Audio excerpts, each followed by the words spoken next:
Tá bom, filho? Tá? Como na tela. Caçóides, lenda. Quem não conhece a lenda Cássio, está ali sentado atrás na pia ali. Certeza que ele é o único que está sentindo calor aqui, porque ele é um ser nórdico. Né? E seres nórdicos não sentem frio. Pessoal, vamos refletir aqui rapidinho numa parada aqui.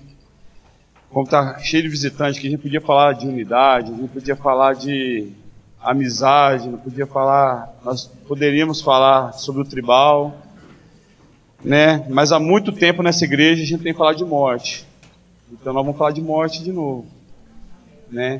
Que é totalmente ao contrário do que se tem pregado na rádio, na televisão e principalmente nos CDs de adoração, onde eu estou cansado de escutar a palavra geração de adoradores ou geração de vencedores. E nós não precisamos de geração de adoradores e muito menos geração de vencedores, mas nós precisamos de gerações de pessoas que morram, né? Porque nós não temos outra coisa a fazer de digno senão morrer, né? Então, pensando nesse tema, a gente vai bater na mesma tecla que a gente tem batido há muito tempo com relação à nossa vida, né? E o que é de fato viver uma vida. Para esse cristão, nós pegamos esse louvor, esse último louvor agora, nós cantamos aí com toda a força do coração, da alma, né? Mas até quando esse louvor se reflete na nossa vida prática? Então o tribal foi um negócio muito doido. Então cada um aqui, né, que é do manifesto, ou que é de outras cidades, a partir de amanhã está voltando para a realidade. Alguns que vão voltar, que é a viagem de 6, 8 horas, os caras já vão direto para o trampo, né? Outros, como os de Porto Velho, vão viajar, não sei quem vai de avião, mas quem for de borracha vai 2 dias, 2 dias e meio, né? E mano, vou te falar, nós temos tudo para até sexta-feira ter esquecido tudo que passou e começar a murmurar. É igual quando vocês estavam no acampamento da igreja de vocês, alguns anos atrás. Já viu como é que é fim de acampamento? Todo mundo abraçando, beijando, além de todo mundo estar de gorro, bandana ou óculos escuros, né? E o louvor do culto, depois do acampamento, é aquele negócio doido, né? Domingo que vem o trem já está murchinho de novo, né? E na verdade, eu queria convidar você a morrer essa semana, né? Seja por as tuas vontades, seja fisicamente mesmo, né?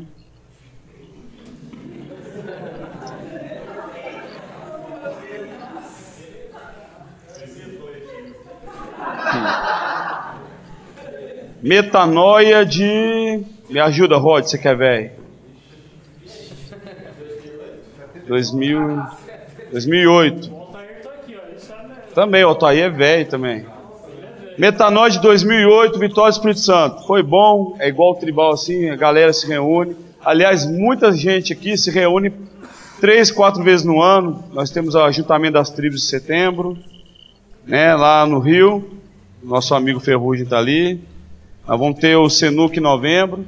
E a gente se reúne. E um dos lugares que nós nos reunimos era em Vitória, anualmente. E foi, se não me engano, em 2008 nós perdemos um grande amigo, voltando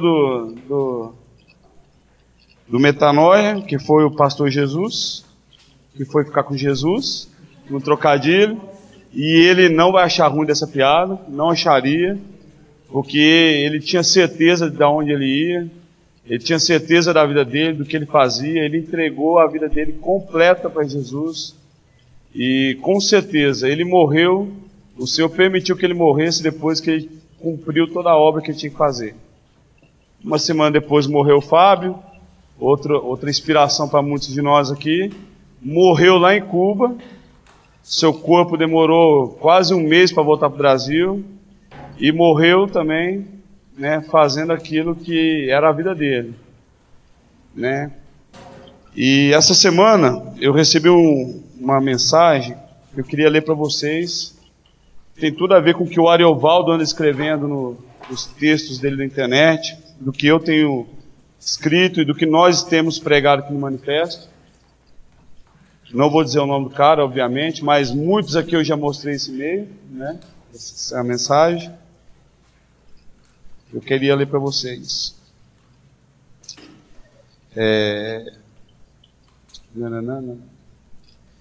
Brother, quero te pedir oração porque estou com uma suspeita forte de câncer.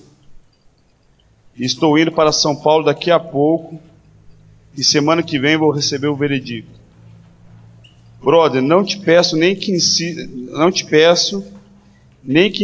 em pedir ao Pai que me cure.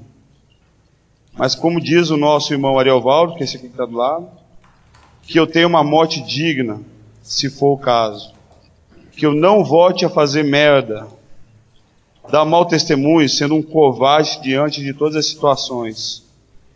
Peço que você ore para que Deus me dê força para passar pelo que for a vontade dEle, sem agir como se não tivesse esperança ou certeza do que vem depois. Estou dizendo isso, mas nem sei qual vai ser o resultado ainda. O negócio não está bom, mas pode ser benigno. Só que eu aprendi que se Deus não me curar, não é por isso que Ele é injusto, ou deixou de me amar, ou está me castigando. Sei que não é nada disso. O mais provável é que em quase 20 anos de fumante, isso me causou esse câncer. E todas as outras drogas que usei. Mas é isso aí, brother. Por favor, ore por mim, para que Deus me dê forças. Valeu, e que o Pai continue a te abençoar em todos os aspectos da sua vida. Deus abençoe. A mensagem desse cara me fez refletir em algo que passa desapercebido por nós. Que é viver sobre uma linha tênue, né, da morte. Né? Então a gente é muito romântico às vezes quando a gente fala de morte, principalmente dentro da igreja, quando nós falamos assim, eu morreria por Cristo, né? Mais da metade aqui não morreria por Cristo. Lá em Ponta Porã, quando a gente começou a fazer um trabalho lá com as prostitutas e os traficantes lá chegaram e falaram que não pode mexer com elas, eu não estava disposto a morrer por Cristo. E o trabalho com as prostitutas não aconteceu simplesmente. Né? Mas o e-mail desse cara me fez pensar o seguinte: e se a morte tiver depois de amanhã? Se eu tiver mais um dia para viver, qual vai ser minha reação? Vai ser procurar uma morte, uma cura desesperado? Né? Será que eu vou sair de mim ou será que eu vou procurar uma morte digna? De forma de que Deus seja glorificado na minha vida. Só que para isso, irmãos, nós temos que viver uma vida digna. Então o que você está vivendo agora, daqui a 1 minuto, que você viveu ontem, tem que te levar para uma morte digna, para que realmente Deus seja glorificado na sua vida. Nós não temos outra coisa para fazer, irmãos, a não ser viver uma vida em que reflita a glória de Deus para as pessoas, que as pessoas possam enxergar em nós resposta, solução, paz, que as pessoas possam encontrar em nós alegria, inspiração, que as pessoas possam encontrar em nós coragem para fazer todas as coisas.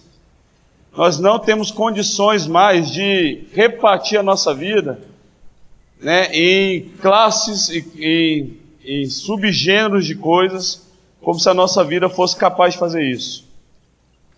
Ontem o Ariovaldo falou no painel lá que não tem como a gente fazer um discipulado eficaz se a gente não abrir a nossa vida, né? Da sexualidade, né, às coisas mais simples, porque eu imagino exatamente o que você falou, Lari, que Jesus ele ficou pelado na frente dos discípulos, ele agachou e fez cocô na frente de todo mundo, limpou com folhinha, né? Ele tomou banho na frente dos discípulos. E definitivamente a nossa vida tem que refletir essas coisas. Tudo que nós fazemos, como nós comportamos com os nossos irmãos, na nossa casa com os pais, com os amigos, como nós portamos no trabalho. Pelo amor de Deus, irmãos, não vamos ser empregados, porque empregado é ladrão. Mas vamos ser trabalhadores que sejam dignos do salário, porque o trabalhador, ele não trabalha pela grana, mas ele trabalha todo o tempo para glorificar a Deus. Tudo que nós fazemos é para glorificar a Deus. E pensando nesse tipo de situação, veio em mim dois versículos que eu quero ler com vocês. O primeiro é em Filipenses 1, 20 e 21, que é um trecho bem conhecido.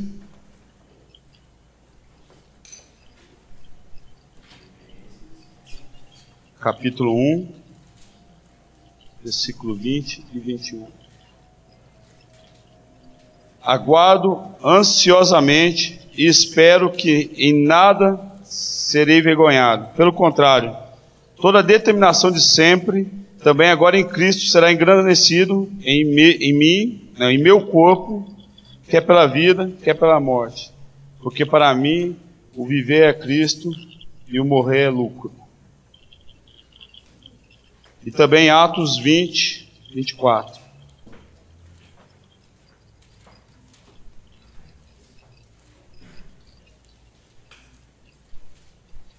Mas em nada tenho a minha vida por preciosidades.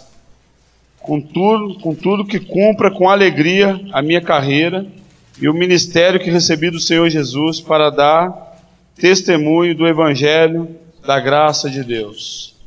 É para isso que a gente serve. Para que a nossa vida dê testemunho da graça de Deus e que as pessoas possam encontrar em nós socorro. Então, algumas perguntas que eu tenho feito aqui no manifesto, na minha vida, e quero fazer para os do manifesto de novo, e para a vida dos irmãos que estão nos visitando, como é que você está vivendo? Você está vivendo como se você não fosse morrer? Né? Eu enxergo muitos amigos meus que vivem como se não fossem morrer. E porque eles não entendem que um dia a morte vai chegar na vida deles, seja por um atropelamento, igual a gente fala aqui tragicamente, que a gente gosta de falar de tragédia, né? Ou seja, por morte natural, uma hora você vai morrer, mano.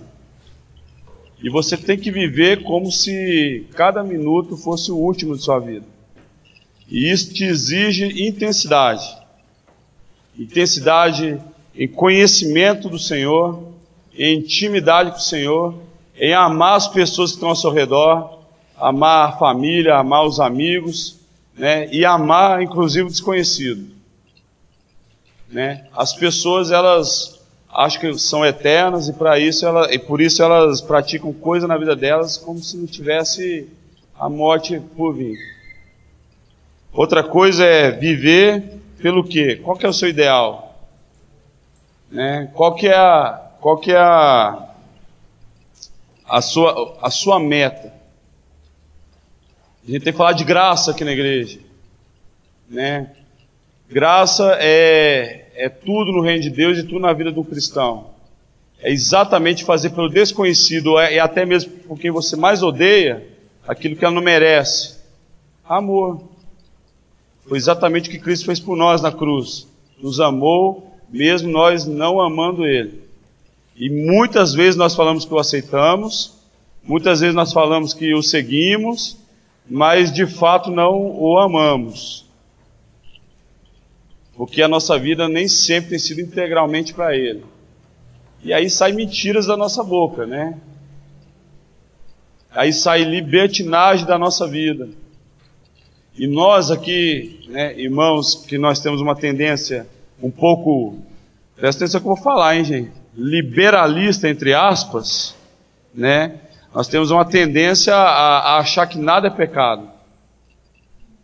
Né? E um dos grandes orgulhos que eu tenho na minha vida, e que nós temos tido aqui no manifesto, é de entender que nós somos uma igreja, e que eu tenho sido cristão extremamente conservador.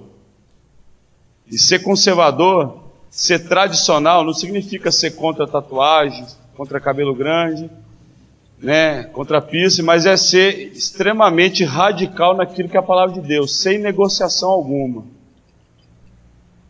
Então, gente, viva com o ideal, que seja Cristo, e não negocie nada que Deus não permita, que está na palavra de Deus. Entenda uma coisa, mexer com as coisas, vou falar igual um crente tradicional agora, mas a gente tem que falar isso, né? Mexer com as coisas que é do diabo, não tem condição de a gente mexer. Aí você entende na sua cabeça aí, pensa o que você acha que é do diabo que você tem mexido. E eu vou te falar uma coisa, e tem coisas que alguns de nós mexemos que é mais o diabo que o Dayside. Né? Que o Obitué, que não veio tocar em Uberlândia. Nunca mais nós esquece, né? E aí vem a terceira pergunta, o terceiro ponto. Muitos de nós vivemos como se não existisse o inferno. Já falei isso também. E aí a gente revela uma natureza de incredulidade na nossa vida. Então essa galera, que é a nossa galera, que gosta de um som, gosta de tatuagem, de ser louco, babá, essas bobeiras todas aí, a gente se tornou uma geração, um povo incrédulo em algumas circunstâncias, principalmente nas espirituais. Então nós nos tornamos, como a gente costuma falar aqui, pseudos apologetas, que mete pau em todas as coisas, não pode ver um cara orando em línguas, que já acha que é da carne, ou então a gente está desacostumado com uma pessoa que fala no idioma gospel zez, como é que fala? Não, evangeliquez é mais ainda, né? Isso. E principalmente de achar que não existe o diabo, mano. Vocês já repararam isso? Que não existe o inferno? Então as coisas do inferno passam a ser convenientes para nós? Porque eu tenho que conhecer as coisas do diabo para evangelizar o mundo. Né? Vou assistir um filme pornô para saber como é que é. Para me combater a pornografia.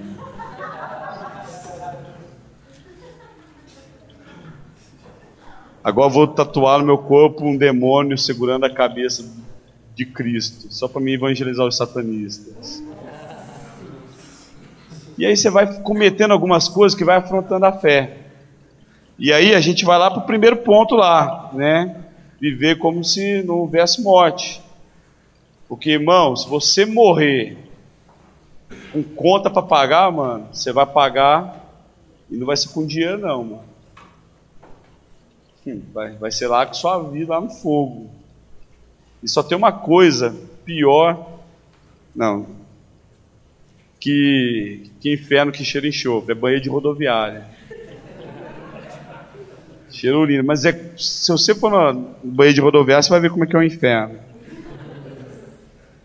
E falar é diferente de viver, né? Então, pelo amor de Deus, viva o que você fala. Mesmo que você fala, né, seja uma droga, mas viva, seja verdadeiro. Muitos falam de Cristo, falam do amor, vem aqui, fecha o olho, tal, vai lá na Centro-Oeste, vai na Assembleia, vai em todas as igrejas do mundo que você imaginar, né? É movido pela emoção, é movido pela amizade, mas quando está fora, simplesmente não vive aquilo que fala que vive. É incoerente. E mais uma vez a gente volta ao ponto de sermos ortodoxos, de sermos tradicionais, de sermos totalmente radicais naquilo que é a nossa fé, daquilo que nós cremos, daquilo que nós falamos que vivemos. Alô? Então o testemunho desse cara aqui me impactou, porque eu não li a primeira parte aqui, porque eu acho que não preciso de ler, mas a primeira parte fala de todas as coisas que ele fez na vida, e que, graças a Deus, ele se arrependeu disso muito antes de ter uma suspeita de câncer. Eu espero realmente que ninguém aqui precise de ter uma suspeita de câncer, ou suspeita de qualquer outra coisa, ou uma iminência de morte, para se arrepender de todas as coisas que faz ou que fez. mas que nós possamos nos arrepender a cada manhã, porque a misericórdia dele se renova a cada manhã. E dizer assim, ó, quero viver de novo uma vida nova, uma vida justa, uma vida reta, uma vida que as pessoas olhem para mim e queiram me copiar, assim como as pessoas queriam copiar Paulo, porque Paulo ele era perfeito naquilo que era o testemunho dele. Aliás, Paulo, com toda a autoridade, ele falava que podia imitar ele, porque ele era o imitador de Cristo, né? Que nós possamos a cada dia nos arrepender das nossas falhas, que nós possamos deixar as nossas falhas para trás, mas mesmo assim visíveis, para que as pessoas vejam que nós somos aqueles que arrependem. E é isso, eu estou vivendo lá com minha mãe. Eu voltei para minha casa tem mais ou menos uns 2 anos para cuidar da minha mãe. E a história da minha mãe é louca, gente. Minha mãe, ela foi curada de 3 tipos de câncer, né? Então, já contei essa história 1000 vezes aqui, né? Que esses dias quem quase morreu foi o médico que deu a sentença para ela. Então, minha mãe, ela foi curada. Ela não tem mais câncer, há 18 anos ela não tem câncer mais, nenhum. Só que agora minha mãe tem esclerose múltipla, né? E vai fazer algum tempo, vai fazer uns 10 anos, e Deus não cura minha mãe. E a coisa que a gente mais escutou dos crentes sua mãe tem algum problema com Deus, porque como é que Deus cura sua mãe de 3 tipos de câncer e não cura ela de esclerose múltipla? Que se dane, mano. Deus tem propósito em todas as coisas, o propósito dele é bom, o propósito dele é justo, Deus é justo a todo momento. Não há nada que aconteça na sua vida, que vai acontecer, o que já aconteceu, que tenha a ver com injustiça de Deus, porque ele é justo a todo instante, a todo momento. E se você está passando por um momento difícil na sua vida agora, eu quero te falar uma coisa, fica firme, mano, persevera, porque isso faz parte do caminho que Deus colocou na sua vida, para chegar num caminho de perfeição, para chegar num lugar que é o lugar que Ele quer, que é bom, e que é agradável, e que é perfeito, e como diz lá em Jeremias, é um fim bom, e é um fim que você vai desejar muito. E alguns aqui conhecem minha mãe e sabem quanto minha mãe sofre. Todo tempo. Minha mãe tem dor 24 horas. Só que uma coisa nós temos certeza, que essa doença dela, novamente, é para glorificar a Deus. Tudo é para glorificar a Deus. Nem que seja no caixão, mano. Porque a maior pregação do Fábio na vida dele foi dentro do caixão. Quem conheceu o Fábio, nosso amigo aqui, sabe o que eu estou falando. Porque a maior pregação lá do Jesus, lá do sentido oposto, né?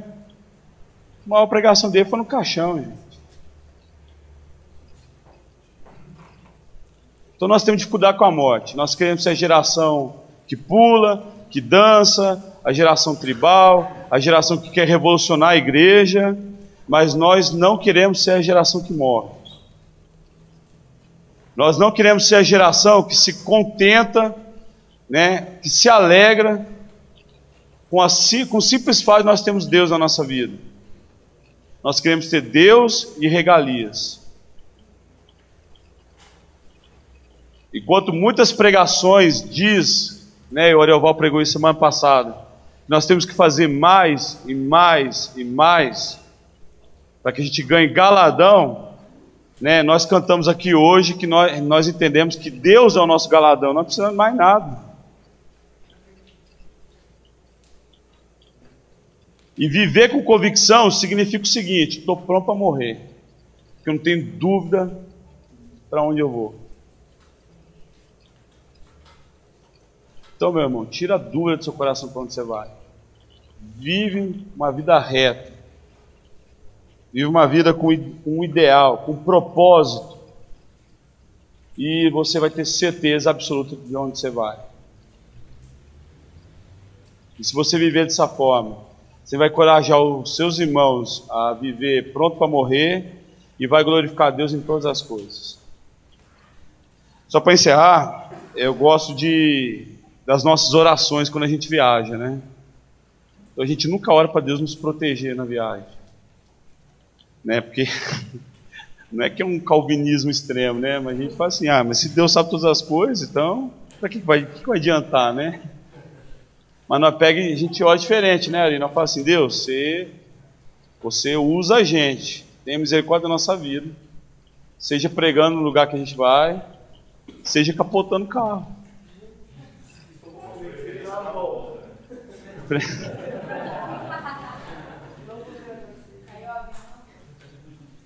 Tiver um maldito cadáver no caminho. Vocês estão entendendo o que eu estou falando, gente? Vou terminar de pregar, depois eu vou contar a história que o Cássio falou aí agora, só para vocês entenderem. Tá?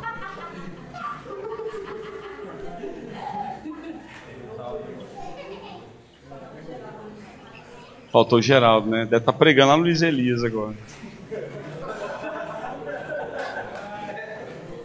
Amém, gente? Então, olha só, para a gente encerrar aqui. Hein, gente? Só um minuto. Eu sei que muita gente está de boa aqui, mas eu sei que muita gente está com problemas aqui. Eu sei que muita gente está com problema de saúde. Eu sei que muita gente está angustiado, está agoniado. Eu sei que muita gente aqui às vezes tem um parente numa situação difícil, igual eu e o Rafael temos, ou amigos. Mas, irmãos, em nome de Jesus, que você tenha fé no seu coração de que Deus está no controle de todas as coisas. Nada escapa ao controle das mãos de Deus. O fim que tem para a sua vida é bom. Não importa o que sua cabeça, o que as pessoas pensam do seu fim. Tá? No tribal agora teve um menino de Goiânia que ele só veio para o tribal porque o pai dele foi assassinado. Ele morava na Bolívia, né? Aí chegou a notícia que mataram o pai dele. Aí veio, né? Não deu conta de enterrar o pai, né? Mas aí ele lembrou do tribal e falou assim, não, então vou lá ver meus amigos, preciso de amigo, preciso de palavra. E veio, né? E falou, eu quero fazer parte e tal, eu quero ajudar. E voltou para a Bolívia hoje. Que isso? Entendimento. Parece frio? Parece. Mas é uma vida de um cara que entende o que é o propósito dele. Ele foi embora feliz, disse que Deus falou mais com ele. Vocês estão entendendo? Então, gente, aprende a escutar Deus nas piores ocasiões. Nem que seja perto da sua morte. Nem que a morte esteja na sua frente. Amém? A gente queria orar. Senhor, nós te louvamos e nós te adoramos a todo momento, Senhor Deus, não importa a situação que nós estejamos, Senhor. Nós queremos ser verdadeiros nisso, Senhor. Nós queremos viver com fé, Deus. Nós queremos viver com integridade, Senhor Deus. Que a nossa boca possa falar a verdade a todo momento e que nós, em momento algum, possamos negociar as nossas convicções e a nossa fé, Senhor. Que voluntariamente nós possamos nos afastar de tudo aquilo que nos afasta do Senhor, Deus. Que nós possamos buscar as Tuas coisas, ó Deus, as coisas que são da luz e não das trevas, ó Pai. Porque aonde há luz, não há trevas, Deus. As trevas não é capaz de vencer a luz, Senhor. O Senhor nos dá coragem, Senhor Deus, para lutar o bom combate diariamente, Deus.